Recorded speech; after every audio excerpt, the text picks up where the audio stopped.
guys, nandito po tayo ngayon sa Wheelworks. Ito po, ginagawa po si T-Rex. Ayan na po yung bagong pangalan ng DX natin. Kasi panay siya T-Rex.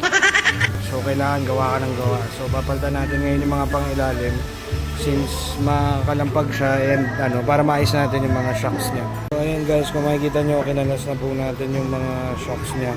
Tapos kinalas natin. Bale, naka-coil over sleeves na tayo before. So, ito tinanggal natin. Papalitan natin na mas maiksi. So, yun guys. Bale, may nakuha na tayong bago. Kasi yung kaninang ganito, mataba. So, tumakbo si Sir Will. Tapos, nakakuha tayo ng mas mapayat na. Kasi convert na lang yun nandun sa Makikita nyo naman. Ayun, malod na siya. May sira na rin pala yan mo. Oo nga, may tama na. Ayan. Sir Will, may-ari ng Wheelworks, gumagawa rin, marunong talaga. So ayan, i-convert natin yung mga panloob. Tapos i-retread raw natin, sabi ni Sir Will, yung etong blue. Hindi naman loob. Ang gagawin natin, Sir Will? Ulit. Iyano ko to. Yan. Para ito bigse. Kapag ganito, kapalagyan ko ng thread para dito sa baba. Gagayahin natin ito. Tapos, yan. Nag-take lang yun. May one. Ang kaibahan lang, mahaba lang to, kaya papagaya ko to. Oh. Guys, bale yun raw yung i-retread natin. So ayan, nakalas na natin. Tapos may isa pa tayong problema, baluktot yung sa may ko. Dito. Ayan. So ito naman mga guys, ito rin. Bale, papalitan din niya ng mga sleeves. Tapos yun nga kakatingin para pagka binagsak hindi sumasahid yung gulong. Ayan o. So okay guys, ayan, kakatingin niya yung tambol na ito para hindi sumayad pagka binagsak.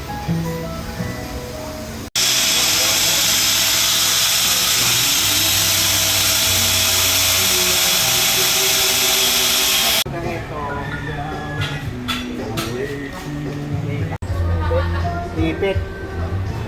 Yan ang aasin natin. Tapos, ipapasok mo to. Titignan mo sa loob. Hanggang saan. Tapos, meron thread dito. Ganyan yan. Okay. Intakit mo yan para mangyayari. Ito nakapasok sa loob yan. Ngayon, ito ang starter yan. Para mag-visit yung Ito, pag sumukot lang natin. yung haba na ito, Yan na sa ilalim. hanggang ilalim. Bali, kung ilan yung sobra yun, babawas ko. Oo. Hindi, ang mangyayari niyan, ipantay mo to rito. Yun ipapano. Ako na magano. Babawas, pero dito ako tatanggalin. Oo, kasi may para ito. Para matanggal yung lubog. Oo, matanggal tong lubog. Oo. Kasi ito, ayaw pumasok. So ayan guys, tapos na ata itong big body. Ayan o. Road test na lang nila. Inalign na rin po ata. So ayan, maganda na rin yung bagsak niya. Makikita niyo.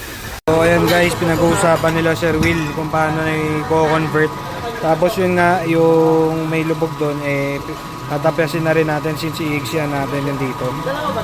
So napakahusay talaga na ito ni Sir Will kasi kumbaga syempre para ka na engineer, kailangan mo talagang pag-isipan. So nakita nyo naman, napakalayo ko pa, dumayo ko dito. Ayan. Yan na guys yung big body natin, napakaganda ng pindik nyo. Road test na lang. Mababago. Ayun nga, mabalik tayo guys, yung sabi ni Sir Will, kailangan mo talagang yung imagination mo kung paano mo. Malawak. Hindi pwede yung maisip lang, kailangan pag-isipan. So ayun, ang daming naging aberya kasi dahil una may lubog, may bingkong, baluktot yung shock, maiksi yung nahanap namin na So ayun, nasusolusyon na naman kaagad natin.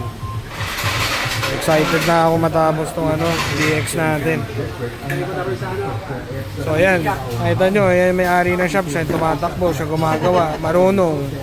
Hindi yung basta nag-shop lang, may tao, walang ganun. Kaya hindi nyo maluloko si Sir Will. Dali ko muna sa machine shop. Okay, Sir Will.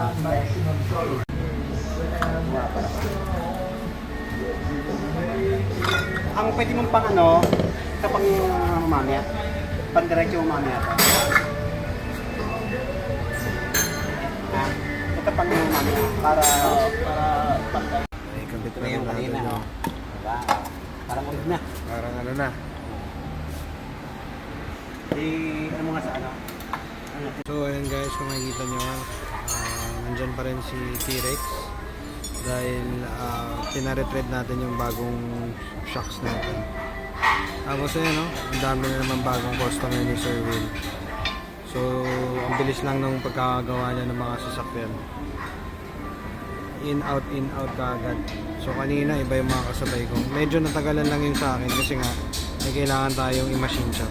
So ayan guys, dito na yung na-retread na rin natin. Tapos ayun, nasalpak na natin doon sa yung binawasan natin parte ng shocks natin.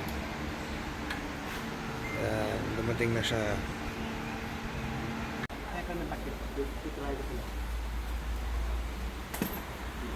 So ayan guys, ito na, nasalpak na natin yung mga shocks. Tapos na-adjust na rin natin yung yung kanyang mga sleeves. Hindi na. Diyan ka muna. Okay. Iseo. So okay guys, ayan, medyo natapos na natin. Ina-align na lang po nila. Na-align, ginagamitan ng sinulid, old school style talaga. So ayan guys, ayan na yung bagong laman loob niya. So same procedure gagawin natin yung ginawa natin dito sa gato kanina. Bale, para may fit natin. Ayan, tapos yung ibabaw niya, ayan, delock na siya.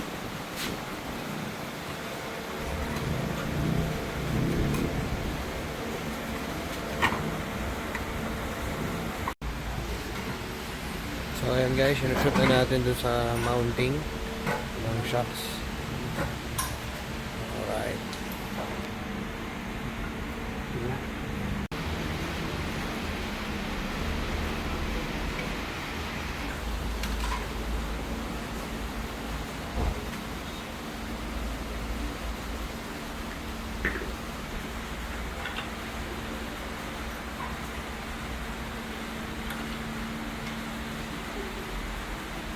So guys, ayun, na-road test na namin tong si T-Rex. Okay na siya ulit. So medyo tinaas lang ulit natin kasi kinakabahan tayo dun sa packet ng shop ko naman. Pero so far so good. Napakahusay talaga ni Sir Will. So ayan na, kinakabitan na lang natin ng sticker. Ulitin ko, dito lang po yan sa Valenzuela. Will Works. Ayan si Kuya Will guys. Ito lagay. Dito sa gitna. Kung gusto nyo mag-follower, Willie Works lang. Nasa page po namin. Ito kay Mike. Dito lang po yan natatagpuan Sir Will sa Valenzuela. Valenzuela. Nasa Waze naman, tsaka sa Google Map. Oh, tsaka hindi lang restricted si Sir Will sa old school. Actually, puro modelo nga. Puro modelo yung ginagawa niya dito. Ayan, nakita nyo yung mga Thai concept, mga Innova. Kanina pa ako nakakita na marami niyang ginagawa iba-ibang auto. At the same time, opo, tama, in and out. Ang kagandahan nun, yung mga modelo, maninya. Mas lalo tong old school talagang pinag-isipan kasi may mga conversion kaming ginawa. Hindi siya ganun kasimple. Pero napaka-friendly ng price, tsaka tropan-tropa talaga yung kanyang presyo. Worth it talaga, napakasarap ng ride. Highly recommended to, Will Works. Salamat. Thank you Sir Will.